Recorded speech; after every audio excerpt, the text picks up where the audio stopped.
Le 16 mai 2015, Rémi et Céleste Bonnefoy disparaissent mystérieusement de leur suite au 7e étage du prestigieux hôtel Martinez à Cannes. 48 heures plus tard, alors que les enquêteurs fouillent encore leur chambre à la recherche d'indices, Antoine Mercier, concierge de l'établissement depuis 12 ans, se présente spontanément au commissariat. Les mots qu'il prononce glacent le sang des inspecteurs présents. « Je sais ce qui leur est arrivé. Ils sont morts à cause de ce qu'ils ont découvert. » Cette confession bouleverse complètement l'enquête et révèle un secret si sombre qu'il ébranle les fondations même du glamour cannois. Mais comment un couple en voyage romantique peut-il déclencher une série d'événements si dramatiques? Et surtout, quelle vérité terrifiante Antoine Mercier a-t-il gardée enfouie pendant ces 48 heures d'angoisse? Avant de continuer avec cette histoire perturbante, si vous appréciez les cas mystérieux réels comme celui-ci, abonnez-vous à la chaîne et activez les notifications pour ne manquer aucun nouveau cas. Maintenant, découvrons comment tout a commencé. Cannes, cette perle de la Côte d'Azur, vit au rythme effréné du festival de cinéma chaque mois de mai. En 2015, la ville scintille sous les projecteurs du monde entier, attirant célébrités, producteurs et fortunés de tous horizons. Le boulevard de la Croisette résonne du claquement des talons sur le tapis rouge, tandis que les terrasses des palaces débordent de conversations animées en dizaines de langues. Cette atmosphère électrisante cache pourtant des réalités moins reluisantes. Car derrière le faste apparent, Cannes devient chaque année un terrain de jeu pour les affaires les plus obscures. L'hôtel Martinez, monument de luxe face à la mer Méditerranée, incarne parfaitement cette dualité. Établissement de référence depuis 1929, il accueille dans ses suites Art déco les personnalités les plus influentes du 7e art. Ces 80 employés, dirigés d'une main de fer par la direction, maintiennent une discrétion absolue sur leur clientèle fortunée. Cette omerta dorée permet au Martinez de conserver sa réputation d'excellence, mais elle favorise également certaines dérives que la direction préfère ignorer. Rémi Bonnefoy, architecte de 45 ans spécialisé dans la restauration du patrimoine historique, a construit sa réputation en redonnant vie aux monuments français les plus prestigieux. Diplômé de l'École des Beaux-Arts de Paris, il possède cette passion dévorante pour l'art sous toutes ses formes, qui le pousse à collectionner tableaux, sculptures et objets d'époque. Son œil expert, aiguisé par 20 années d'expérience, détecte immédiatement les faux et les restaurations douteuses. Cette compétence, reconnue dans le milieu artistique parisien, lui vaut régulièrement des missions d'expertise pour de prestigieuses maisons de vente aux enchères. Céleste Bonnefoy, son épouse depuis 15 ans, partage cette même passion pour l'excellence. Sommelière de 41 ans, elle a gravi tous les échelons de la gastronomie française jusqu'à obtenir le titre envié de meilleur sommelier de France en 2012. Sa carte de visite s'orne fièrement de cette distinction qui lui ouvre les portes des établissements les plus exclusifs de l'Hexagone. Ensemble, ils forment ce couple parisien cultivé qui mélange avec naturelle expertise professionnelle et raffinement personnel. Leur histoire d'amour a commencé dans les caves du restaurant étoilé où Céleste officiait comme chef sommelière. Rémi, venu expertiser une collection de bouteilles anciennes pour le propriétaire, avait été immédiatement séduit par la passion contagieuse de cette femme élégante aux connaissances encyclopédiques. Leur goût commun pour l'art, les voyages culturels et la gastronomie ont rapidement tissé entre eux des liens indéfectibles. Sans enfants, ils consacrent leur week-end à explorer châteaux, musées et vignobles, cultivant ensemble cette soif de beauté qui définit leur personnalité. Le Festival de Cannes représente pour eux l'occasion parfaite de combiner plaisir et opportunités professionnelles. Céleste y retrouve chaque année ses contacts dans l'industrie hôtelière de luxe, tandis que Rémi profite des nombreux vernissages et expositions organisées en marge des projections. Cette année 2015, ils ont réservé leur suite habituelle au Martinez pour un séjour de 4 jours, du 15 au 19 mai, période qui correspond au cœur des festivités. Le vendredi 15 mai 2015, le couple Bonnefoy arrive au Martinez vers 14 heures, après un voyage en TGV depuis Paris. La réception les accueille avec la déférence habituelle réservée à leur clientèle fidèle. Antoine Mercier, concierge expérimenté au visage avenant et aux manières polissées, s'empresse de les accompagner jusqu'à leur suite 712, située au 7e étage, avec vue panoramique sur la baie de Cannes. Antoine Mercier, trentenaire originaire de Nice, travaille au Martinez depuis février 2003. Ancien étudiant en hôtellerie-restauration, il a rapidement gravi les échelons grâce à sa connaissance parfaite de la clientèle internationale et sa capacité à anticiper leurs besoins les plus sophistiqués. Discret mais efficace, il jouit de la confiance absolue de la direction et des clients réguliers qui apprécient son professionnalisme sans faille. Sa situation financière personnelle demeure pourtant précaire, car son salaire de concierge ne lui permet pas de subvenir aux besoins de sa mère malade qui nécessite des soins coûteux dans une clinique privée de Monaco. Ce vendredi après-midi, l'atmosphère du Martinez bouillonne d'une activité fébrile. Les couloirs résonnent des préparatifs de la soirée d'ouverture du festival, tandis que célébrités et industriels du cinéma investissent progressivement l'établissement. Dans ce contexte effervescent, personne ne remarque la présence discrète de Viktor Lazarev, homme d'affaires russe de 58 ans qui occupe depuis 3 jours la suite présidentielle du 8e étage. Viktor Lazarev incarne parfaitement ces nouveaux riches russes qui ont émergé après la chute de l'Union soviétique. Officiellement propriétaire d'une chaîne de supermarchés en Sibérie, il possède en réalité des intérêts dans des secteurs beaucoup moins avouables. Sa fortune, estimée à plusieurs centaines de millions d'euros, provient majoritairement du trafic de matières premières et de la corruption de fonctionnaires locaux.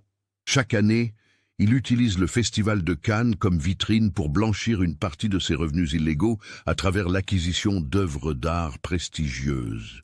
Le samedi 16 mai, vers 19h, le Martinez organise dans son salon privé une dégustation exclusive de grands crus français.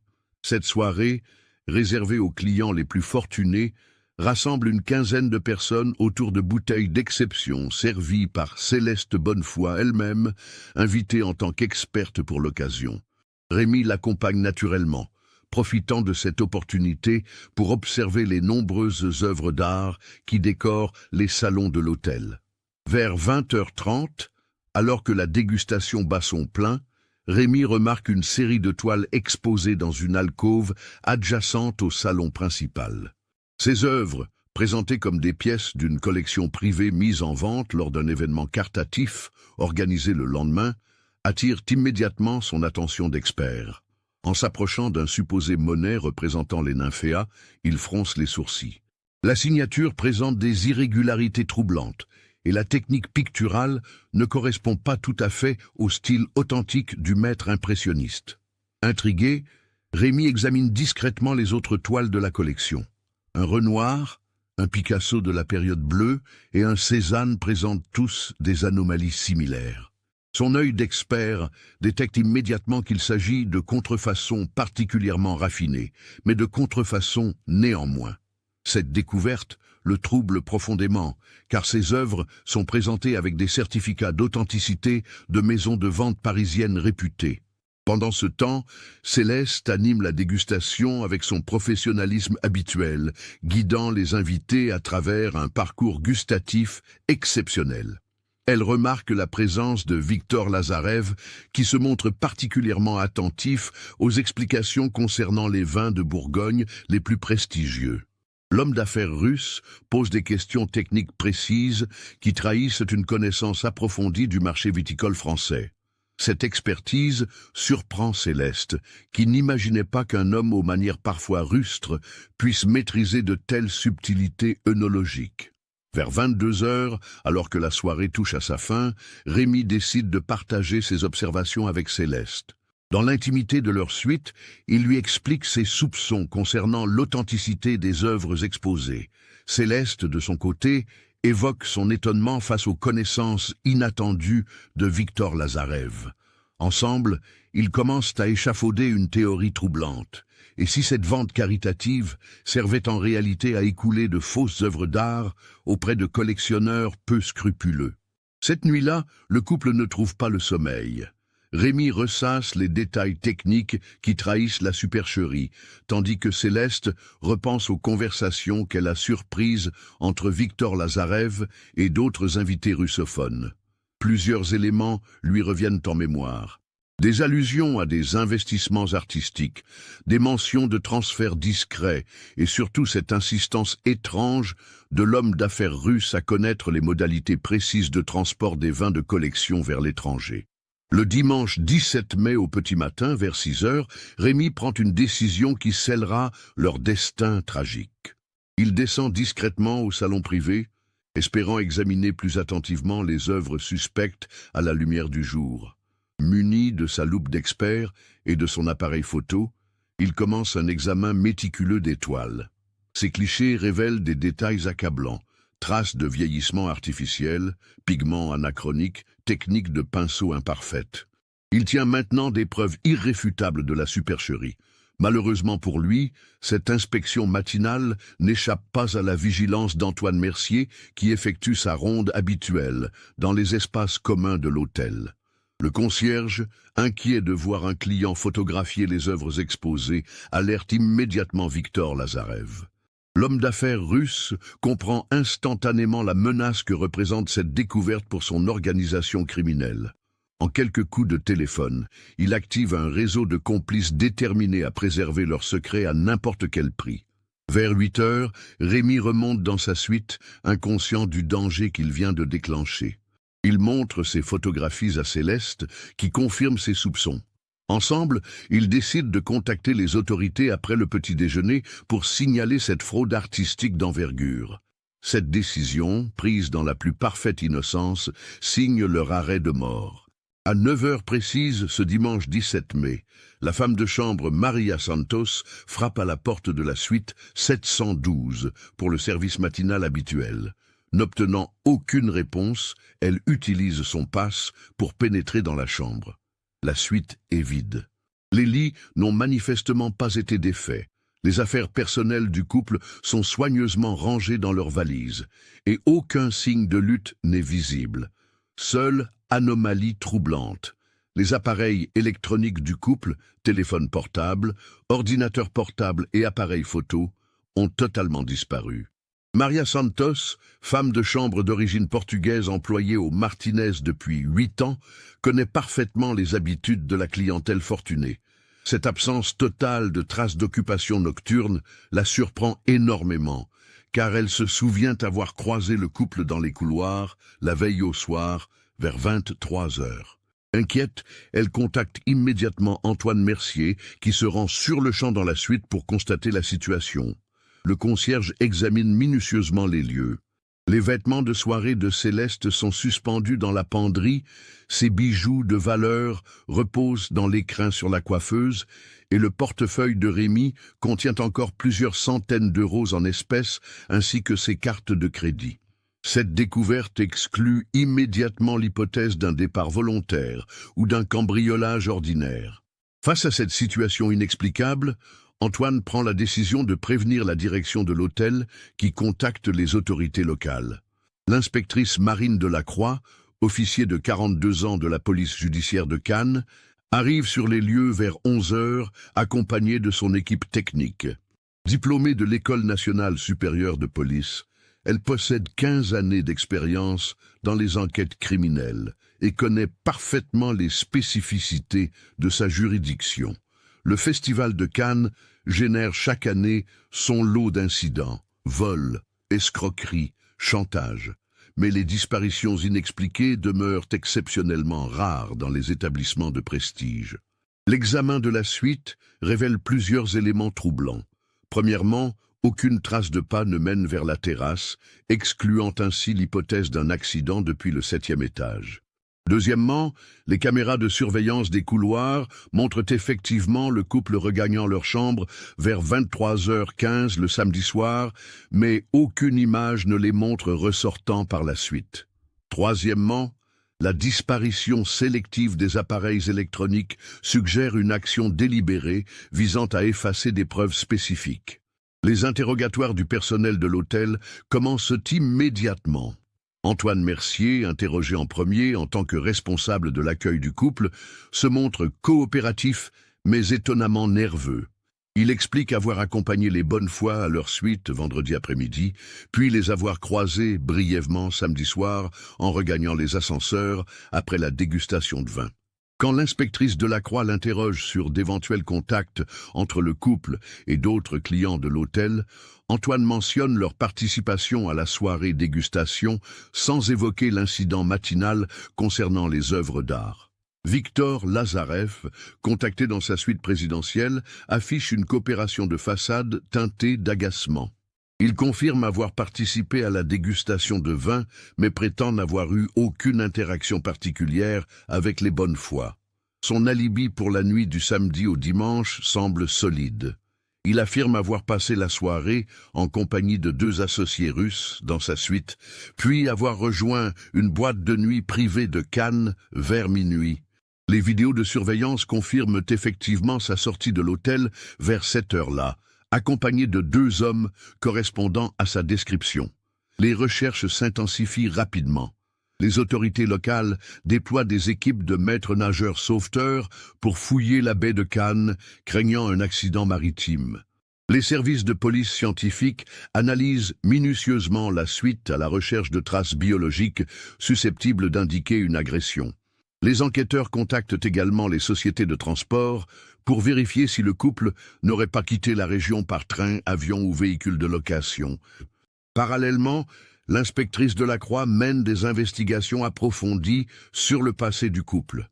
Elle découvre leur réputation irréprochable dans leurs milieux professionnels respectifs, l'absence totale d'antécédents judiciaires et une situation financière confortable qui exclut les motivations liées à l'endettement. Les contacts avec leurs proches parisiens confirment qu'aucun problème personnel ou professionnel ne laissait présager une fuite volontaire. Le lundi 18 mai, les médias s'emparent de l'affaire. La disparition d'un couple parisien dans un palace cannois pendant le festival attire immédiatement l'attention de la presse nationale. Les journalistes affluent vers le Martinez, contraignant la direction à organiser une conférence de presse pour limiter les spéculations. Cette médiatisation complique considérablement le travail des enquêteurs qui doivent désormais composer avec la pression publique et les théories fantaisistes relayées sur les réseaux sociaux. Antoine Mercier vit ses 48 heures dans un état de stress croissant. Sa connaissance de la véritable cause de la disparition le ronge intérieurement, mais sa peur des représailles l'empêche de parler. Il observe l'intensification des recherches avec un mélange de culpabilité et de terreur, conscient que chaque heure qui passe rend plus difficile la dissimulation de son implication. Ses collègues remarquent son comportement inhabituel, nervosité excessive, tremblements, difficultés de concentration, qu'ils attribuent naturellement au stress causé par cette situation exceptionnelle. Le mardi 19 mai à 6 heures du matin, soit exactement 72 heures après la découverte de la disparition, un événement inattendu bouleverse complètement l'enquête. Les services de nettoyage de la marina de Cannes découvrent des fragments d'appareils électroniques dans un conteneur à ordures situé près du port de Plaisance. Les débris, partiellement calcinés et délibérément brisés, correspondent aux modèles de téléphone et d'appareils photo utilisés par le couple Bonnefoy selon les témoignages de leurs proches. Cette découverte, immédiatement signalée à la police, confirme les soupçons des enquêteurs concernant la nature criminelle de la disparition. L'analyse technique révèle que les appareils ont été méthodiquement détruits pour empêcher toute récupération de données, mais quelques fragments de cartes mémoire partiellement endommagés sont récupérés et transmis au laboratoire de police scientifique de Marseille pour expertise approfondie. Simultanément, l'inspectrice Delacroix reçoit un appel téléphonique qui va précipiter le dénouement de l'affaire. Antoine Mercier, rongé par la culpabilité et terrifié par les conséquences de son silence, demande à la rencontrer en urgence. Sa voix tremblante trahit un état de détresse psychologique extrême. Il fixe rendez-vous au commissariat de Cannes pour 13 heures, précisant qu'il souhaite faire une déclaration capitale concernant la disparition des Bonnefoy. L'inspectrice Delacroix accueille Antoine Mercier dans son bureau à l'heure convenue. Le concierge présente tous les signes d'un stress post-traumatique aigu. Teint livide, mains tremblantes, élocution hésitante. Avant même que l'officier de police n'ouvre la bouche, il prononce les mots qui vont faire basculer l'enquête. « Je sais ce qui leur est arrivé. Ils sont morts à cause de ce qu'ils ont découvert. » Cette confession spontanée stupéfie l'inspectrice qui active immédiatement l'enregistrement de l'interrogatoire et fait appel à un greffier pour officialiser la procédure. Antoine Mercier, conscient de la gravité de ces révélations, demande la présence d'un avocat avant de poursuivre ses déclarations. Mais Catherine Roussel, avocate pénaliste de Cannes, est contactée et arrive au commissariat dans l'heure qui suit. En présence de son conseil, Antoine Mercier commence par révéler son implication indirecte dans la disparition du couple. Il explique avoir alerté Victor Lazarev, après avoir surpris Rémi Bonnefoy en train de photographier les œuvres d'art exposées dans le salon privé de l'hôtel. Cette initiative, prise par zèle professionnel et sans mesurer les conséquences, a déclenché une chaîne d'événements tragiques qu'il n'avait jamais anticipés. Le concierge révèle ensuite l'existence d'un accord tacite entre la direction du Martinez et certains clients fortunés aux activités douteuses. En échange de sommes considérables versées sous forme de pourboires exceptionnels au personnel, l'hôtel ferme les yeux sur certaines activités se déroulant dans ses murs. Antoine avoue avoir personnellement bénéficié de ces arrangements financiers occultes, recevant chaque année plusieurs milliers d'euros de la part de Victor Lazarev en échange de sa discrétion et de sa coopération. Cette révélation éclaire d'un jour nouveau la personnalité d'Antoine Mercier. Loin d'être le simple employé modèle qu'il paraissait, il s'avère être un complice actif d'activités criminelles. Sa situation financière précaire, aggravée par les frais médicaux de sa mère malade, l'a progressivement poussé à accepter ces compromissions qui ont fini par l'entraîner dans un engrenage criminel dont il ne mesurait pas l'ampleur. L'inspectrice Delacroix comprend immédiatement les implications de ces révélations. Si Antoine Mercier dit la vérité, le Martinez sert de couverture à des opérations de blanchiment d'argent d'envergure internationale. Cette découverte transforme une simple enquête de disparition en investigation pour crime organisé nécessitant l'intervention de services spécialisés de la police judiciaire.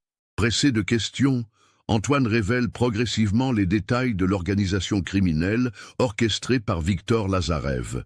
L'homme d'affaires russe utilise le prestige du Festival de Cannes pour organiser des ventes privées d'œuvres d'art présentées comme authentiques, mais en réalité falsifiées par des ateliers clandestins d'Europe de l'Est. Ces transactions permettent de blanchir des capitaux d'origine criminelle en les transformant en investissements artistiques apparemment légitimes. Le processus mis en place est d'une sophistication remarquable. Les fausses œuvres sont accompagnés de certificats d'authenticité forgés mais techniquement parfaits, émis par des complices infiltrés dans des maisons de vente réputées. Les acheteurs, souvent eux-mêmes impliqués dans des activités illégales, acceptent consciemment ces supercheries car elles leur fournissent un moyen efficace de légaliser leurs revenus occultes. Antoine explique que Victor Lazarev organise ses ventes depuis 5 ans. Profitant de l'effervescence du festival pour attirer une clientèle internationale fortunée. Chaque opération génère plusieurs millions d'euros de transactions, permettant de recycler des sommes considérables issues du trafic de stupéfiants, de la corruption et d'autres activités criminelles russes et est-européennes. La découverte de Rémi Bonnefoy menaçait de faire s'écrouler tout cet édifice criminel. Ces photographies constituaient des preuves irréfutables de la supercherie artistique et son expertise reconnue lui donnait la crédibilité nécessaire pour alerter efficacement les autorités. Victor Lazarev ne pouvait pas se permettre de laisser filtrer ces informations qui auraient entraîné l'effondrement de son organisation et l'ouverture d'enquêtes dans plusieurs pays européens. Face aux questions pressantes de l'inspectrice Delacroix, Antoine Mercier révèle des détails encore plus troublants sur le fonctionnement de cette organisation criminelle. Il explique que Victor Lazarev ne travaille pas seul, mais dirige un réseau international impliquant des complices dans plusieurs capitales européennes. À Paris, un expert en art corrompu nommé docteur Henri Valmont authentifie les fausses œuvres en échange de sommes considérables. Ce dernier, ancien conservateur du musée d'Orsay, tombé en disgrâce après un scandale financier, a mis son expertise au service de l'organisation russe depuis 3 ans. L'inspectrice Delacroix prend des notes méticuleuses, tandis qu'Antoine détaille le modus operandi de l'organisation. Les œuvres sont fabriquées dans un atelier clandestin de Prague, dirigé par des faussaires de génie capables de reproduire parfaitement les techniques des maîtres anciens. Une fois terminées, elles transitent par Genève où des complices dans le milieu bancaire facilitent les transactions financières. Enfin, elles arrivent à Cannes, où Victor Lazarev organise leur vente lors d'événements privés présentés comme des actions caritatives ou des ventes de collections particulières. Cette révélation explique pourquoi les certificats d'authenticité paraissaient si convaincants aux yeux de Rémy Bonnefoy.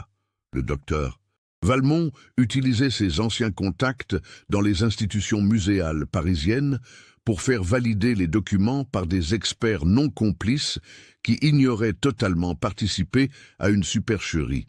Cette manipulation psychologique permettait de duper même les collectionneurs les plus avertis, car les authentifications provenaient de sources officiellement irréprochables.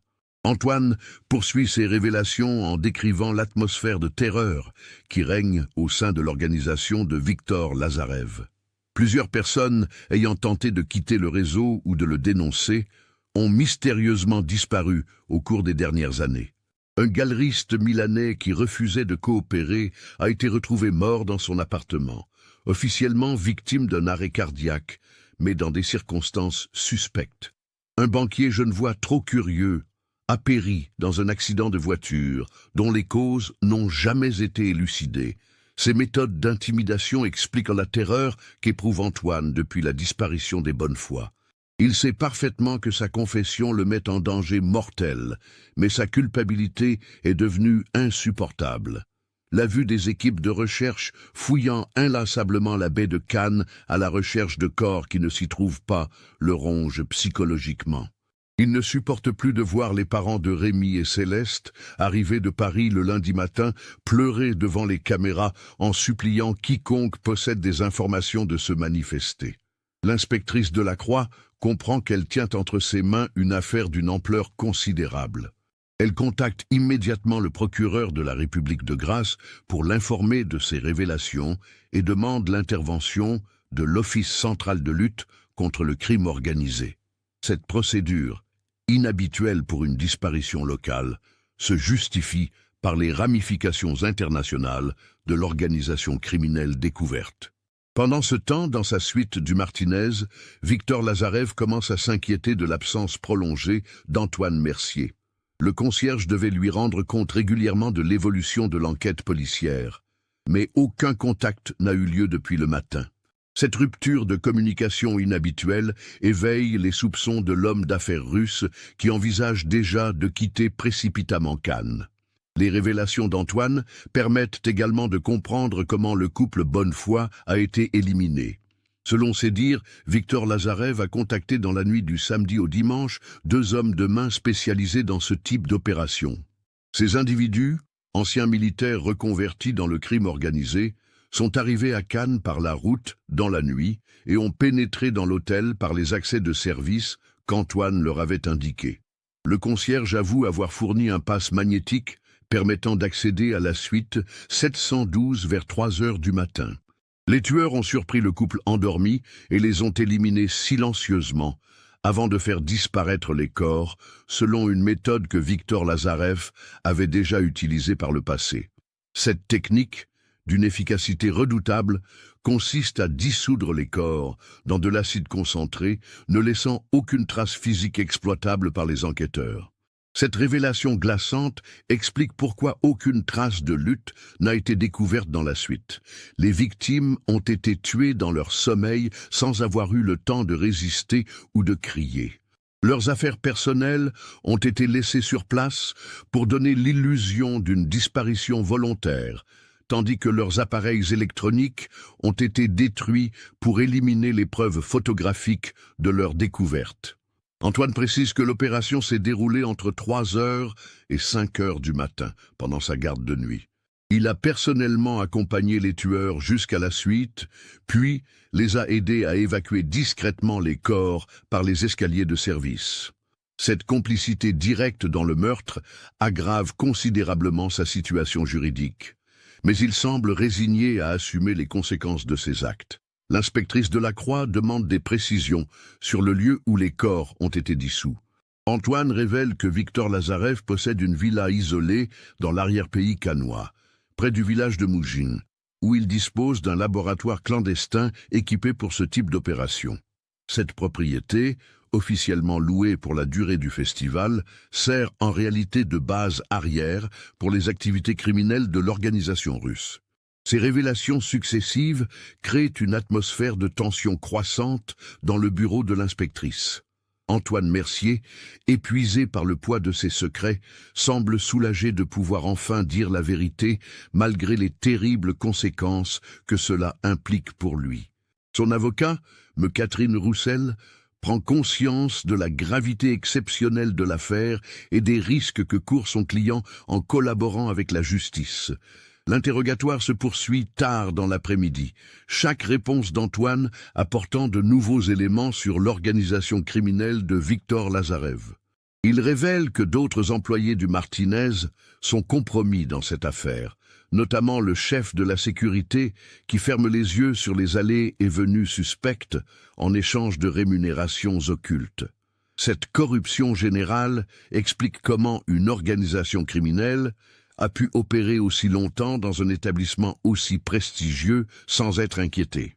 La confession d'Antoine Mercier marque un tournant décisif dans cette enquête qui semblait dans l'impasse. En 48 heures, exactement après la découverte de la disparition, les autorités disposent enfin d'une explication complète sur le sort tragique de Rémi et Céleste Bonnefoy. Reste maintenant à arrêter les coupables et à démanteler cette organisation criminelle internationale avant qu'elle ne puisse faire d'autres victimes. À 18 heures précises, ce mardi 19 mai, l'inspectrice Delacroix coordonne une opération d'arrestation d'envergure avec l'appui du GIGN et de l'Office central de lutte contre le crime organisé. 3 équipes se déploient simultanément. La première au Martinez pour interpeller Victor Lazarev, la deuxième à la villa de Mougins pour sécuriser les preuves matérielles, et la troisième aux abords de l'aéroport de Nice-Côte d'Azur pour empêcher toute fuite. L'intervention au Martinez se déroule dans la plus grande discrétion pour éviter d'alerter les médias et de compromettre l'enquête. Les forces spécialisées pénètrent dans l'établissement par les accès de service, guidés par Antoine Mercier qui coopère pleinement avec les autorités malgré sa détention provisoire. L'homme d'affaires russe, surpris dans sa suite présidentielle alors qu'il préparait manifestement son départ précipité, ne oppose aucune résistance physique mais refuse catégoriquement de répondre aux questions des enquêteurs. Simultanément, l'équipe dirigée vers Mougine découvre la villa louée par Victor Lazarev dans un état qui confirme tragiquement les révélations d'Antoine Mercier. Le sous-sol de la propriété abrite effectivement un laboratoire clandestin équipé de cuves en acier inoxydable et de systèmes de ventilation sophistiqués. L'odeur âcre qui imprègne les lieux ne laisse aucun doute sur l'usage de ces installations. Les analyses chimiques ultérieures révéleront des traces d'acide fluorhydrique, substance particulièrement efficace pour dissoudre les matières organiques sans laisser de résidus identifiables. La perquisition de la villa révèle également d'autres preuves accablantes de l'activité criminelle de l'organisation. Dans un bureau situé au premier étage, les enquêteurs découvrent plusieurs fausses œuvres d'art en cours de préparation, accompagnées de leurs certificats d'authenticité falsifiés. Ces documents, d'une qualité technique remarquable, portent les signatures contrefaites d'experts parisiens réputés et les cachets officiels de maisons de vente prestigieuses. Plus troublant encore, un coffre-fort dissimulé derrière un tableau révèle des dossiers détaillés sur plusieurs personnalités du monde artistique européen. Ces fichiers contiennent des informations compromettantes obtenus par chantage ou corruption, expliquant comment Victor Lazarev parvenait à maintenir le silence de ses complices involontaires. Parmi ces documents figure un dossier sur le docteur Henri Valmont qui révèle que l'ancien conservateur était sous la menace de révélations sur ses détournements antérieurs au musée d'Orsay.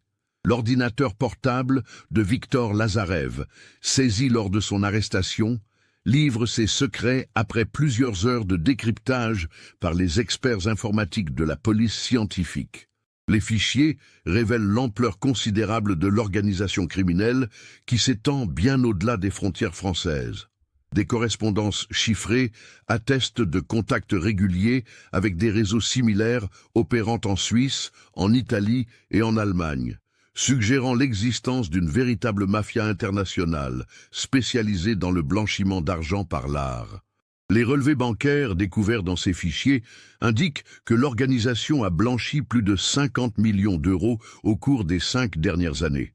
Ces sommes considérables proviennent de diverses activités criminelles: trafic de stupéfiants en provenance d'Afghanistan, corruption de fonctionnaires dans les pays de l'ex-URSS et détournement de fonds publics russes.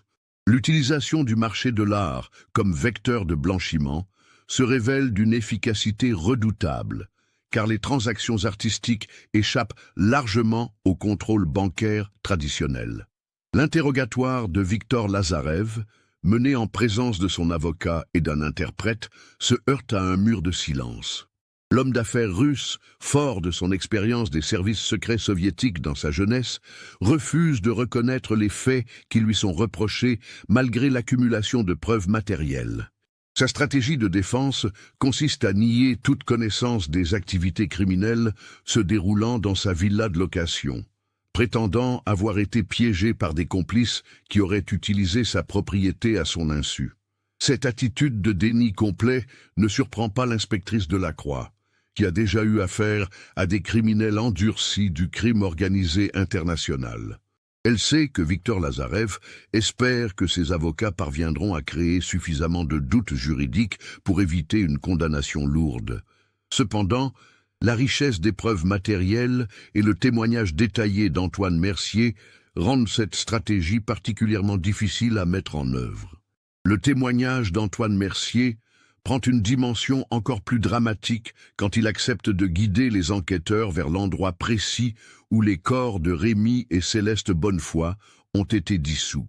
Dans le laboratoire clandestin de Mougins, il désigne une cuve spécifique où l'opération macabre s'est déroulée dans la nuit du dimanche au lundi. Cette révélation, d'une précision glaçante, permet aux enquêteurs de concentrer leurs analyses sur cette zone particulière. Les prélèvements effectués dans cette cuve révèlent des traces microscopiques d'ADN humain qui résistent partiellement à l'action de l'acide. Ces échantillons, analysés par le laboratoire de police scientifique de Lyon, confirment formellement l'identité des victimes grâce aux comparaisons avec les échantillons prélevés dans la suite du Martinez. Cette preuve scientifique irréfutable transforme l'enquête pour disparition en procédure pour double homicide volontaire. L'arrestation de Victor Lazarev et le démantèlement de son organisation criminelle marquent l'aboutissement d'une enquête qui aura duré exactement 72 heures. Cette rapidité exceptionnelle s'explique par la confession courageuse d'Antoine Mercier, qui, malgré sa complicité dans ces crimes atroces, a choisi de dire la vérité plutôt que de laisser les familles des victimes dans l'incertitude perpétuelle. Les conséquences de cette affaire dépassent largement le cadre de la disparition initiale. L'enquête internationale qui s'ouvre dans la foulée des arrestations permet de démanteler un réseau criminel actif dans 7 pays européens. À Paris, le docteur Henri Valmont est arrêté à son domicile et avoue rapidement sa participation à l'organisation sous la contrainte du chantage. À Prague, les autorités tchèques ferment l'atelier de faussaires et interpellent une dizaine de complices. En Suisse, plusieurs banquiers privés sont mis en examen pour blanchiment d'argent aggravé. Cette affaire révèle également les failles de sécurité qui permettent au crime organisé de s'infiltrer dans les institutions culturelles les plus respectées. L'enquête démontre comment des événements prestigieux comme le Festival de Cannes peuvent être détournés de leur vocation artistique pour servir de couverture à des activités criminelles sophistiquées. Cette prise de conscience entraîne un renforcement considérable des procédures de contrôle dans les grandes manifestations culturelles françaises. Pour Antoine Mercier, la confession de la vérité ne peut effacer la gravité de sa complicité dans le double meurtre. Condamné à 15 années de réclusion criminelle, il exprime publiquement ses remords lors de son procès et témoigne contre Victor Lazarev avec un courage qui lui vaut une certaine indulgence des jurés. Sa coopération avec la justice permet de condamner définitivement l'homme d'affaires russe à la réclusion criminelle à perpétuité, assortie d'une période de sûreté de 22 ans. La famille Bonnefoy, malgré l'immense douleur de cette perte, trouve un certain apaisement dans la découverte de la vérité. Les parents de Rémi et Céleste, soutenus par l'association d'aide aux victimes, créent une fondation destinée à lutter contre le trafic d'œuvres d'art. Cette initiative perpétue la mémoire du couple en s'attaquant au type de criminalité qui a causé leur mort tragique. L'hôtel Martinez, profondément ébranlé par cette affaire, procède à un renouvellement complet de son personnel de sécurité et met en place des procédures strictes de vérification de sa clientèle.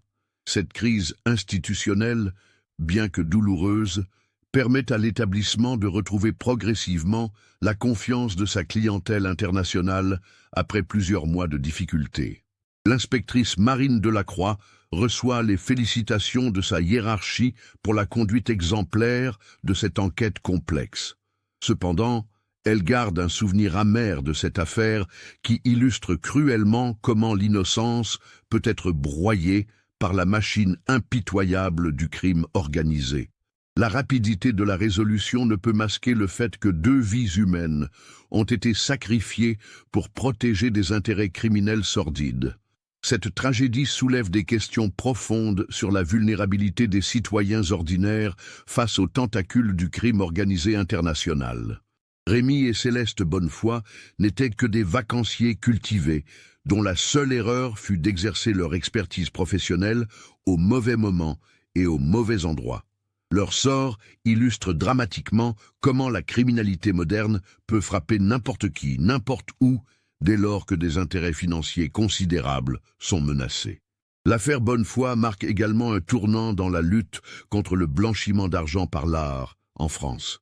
Les autorités mettent en place des procédures de contrôle renforcées pour les transactions artistiques de grande valeur et créent une cellule spécialisée dans la détection des faux certificats d'authenticité. Ces mesures, directement inspirées des méthodes découvertes lors de cette enquête, permettent de déjouer plusieurs autres tentatives de blanchiment dans les mois qui suivent. L'ampleur internationale de l'organisation démantelée dépasse toutes les estimations initiales des enquêteurs. Les perquisitions menées simultanément dans 7 pays européens révèlent l'existence d'un véritable empire criminel qui opérait depuis une décennie. À Moscou, les autorités russes, sous la pression diplomatique française, acceptent de coopérer et découvrent que Victor Lazarev figurait déjà sur une liste de surveillance pour évasion fiscale massive et corruption de fonctionnaires. L'enquête internationale révèle que l'organisation possédait des ramifications jusqu'en Amérique du Sud.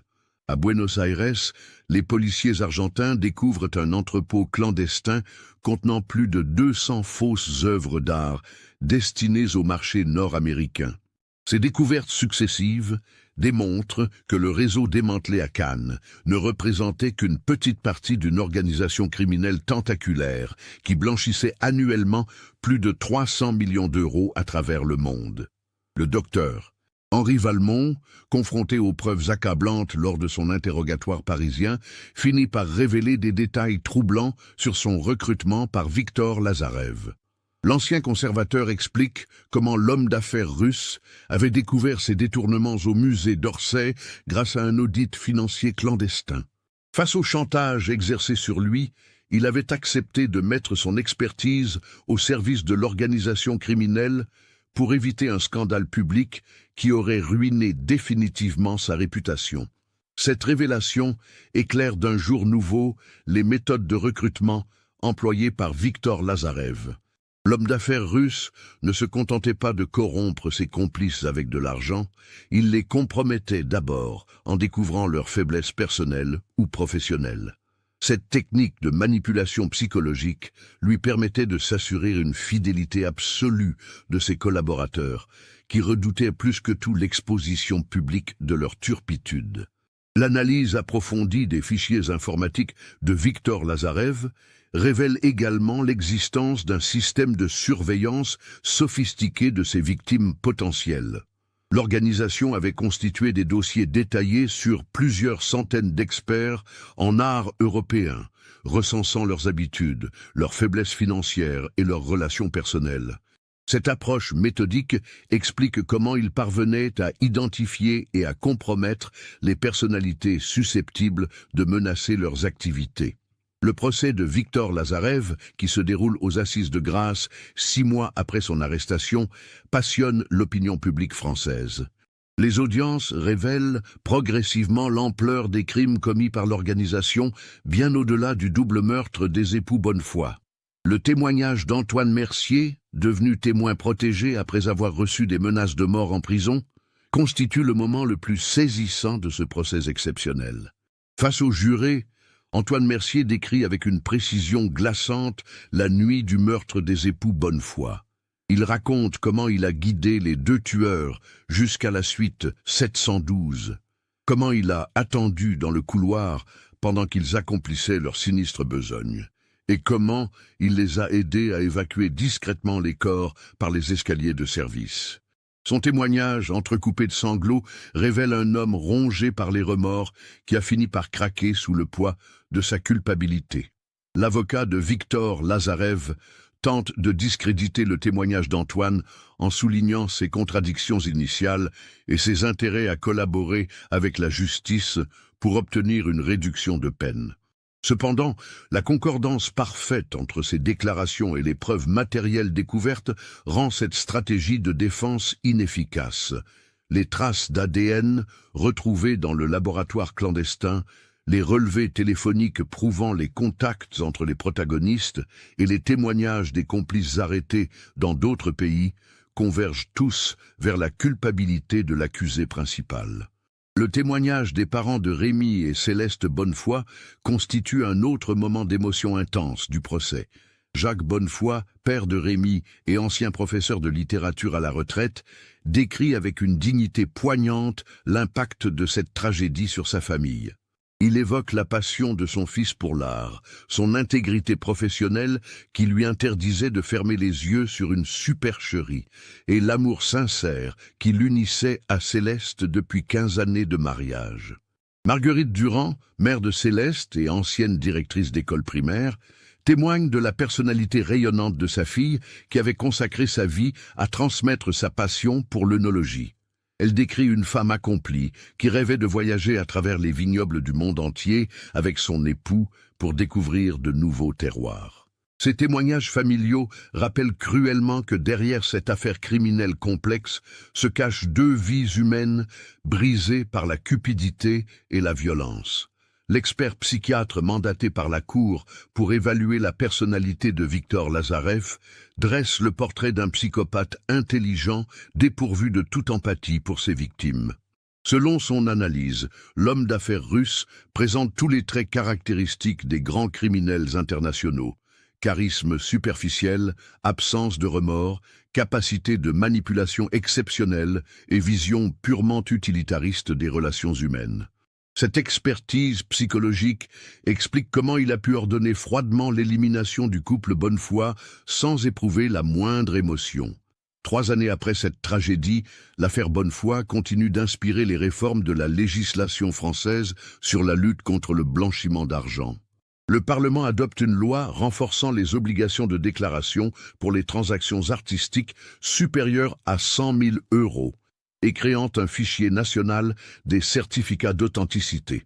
Ces mesures, baptisées Loi Bonnefoy, en hommage aux victimes, permettent de tracer plus efficacement les œuvres d'art suspectes. La Fondation Rémy et Céleste Bonnefoy, créée par leur famille, devient rapidement une référence dans la lutte contre la criminalité artistique en Europe. Cette organisation finance des recherches sur les techniques de détection des faux, forme les experts en authentification et sensibilise le public aux dangers du marché de l'art clandestin. Leur action permet de sauver plusieurs collections privées de l'infiltration criminelle et d'éviter de nouveaux drames. L'hôtel Martinez, après avoir surmonté la crise de réputation causée par cette affaire, met en place des procédures de sécurité qui deviennent la référence du secteur hôtelier de luxe. L'établissement collabore désormais étroitement avec les services de renseignement pour identifier sa clientèle à risque et refuse systématiquement d'héberger des personnalités soupçonnées d'activités criminelles. Cette politique stricte lui permet de retrouver progressivement la confiance de sa clientèle traditionnelle. Antoine Mercier, libéré après avoir purgé 10 années de sa peine grâce à sa collaboration avec la justice, tente de reconstruire sa vie loin de la Côte d'Azur. Installé dans une petite ville de province sous une nouvelle identité, il travaille comme employé municipal et consacre ses loisirs à des actions bénévoles auprès d'associations d'aide aux victimes. Cette rédemption partielle ne peut effacer la gravité de ses actes, mais illustre la possibilité d'un repentir sincère, même après les crimes les plus graves. L'inspectrice Marine Delacroix, promue commissaire divisionnaire après cette enquête remarquable, dirige aujourd'hui l'antenne régionale de l'Office central de lutte contre le crime organisé. Son expérience de l'affaire Bonnefoy l'aide à démanteler plusieurs autres réseaux criminels internationaux et à former de jeunes enquêteurs aux techniques d'investigation modernes. Elle garde cependant un souvenir amer de cette première grande affaire qui lui a appris que la vérité peut parfois arriver trop tard pour sauver des vies innocentes. La confession d'Antoine Mercier, 48 heures exactement après la découverte de la disparition, demeure l'élément déclencheur qui a permis de résoudre cette affaire tragique. Sans son courage tardif mais décisif, la vérité sur le sort de Rémi et Céleste Bonnefoy serait probablement restée enfouie à jamais, laissant leurs proches dans l'ignorance perpétuelle de leur destin. Cette temporalité précise souligne l'importance cruciale des témoignages dans la résolution des affaires criminelles les plus complexes. Cette histoire nous montre comment la cupidité et l'organisation criminelle peuvent transformer des lieux de prestige en théâtre d'horreur. Elle révèle également la vulnérabilité des citoyens ordinaires face aux tentacules du crime organisé international qui n'hésite pas à éliminer quiconque menace ses intérêts financiers. Avez-vous remarqué les signaux d'alarme tout au long de cette enquête? Comment un simple week-end romantique a-t-il pu basculer dans une tragédie si brutale? Partagez vos réflexions dans les commentaires. Si cette reconstitution minutieuse vous a interpellé, n'oubliez pas de vous abonner à la chaîne et d'activer les notifications. Laissez votre like si cette enquête vous a marqué et partagez cette histoire avec quelqu'un qui s'intéresse aux affaires criminelles complexes.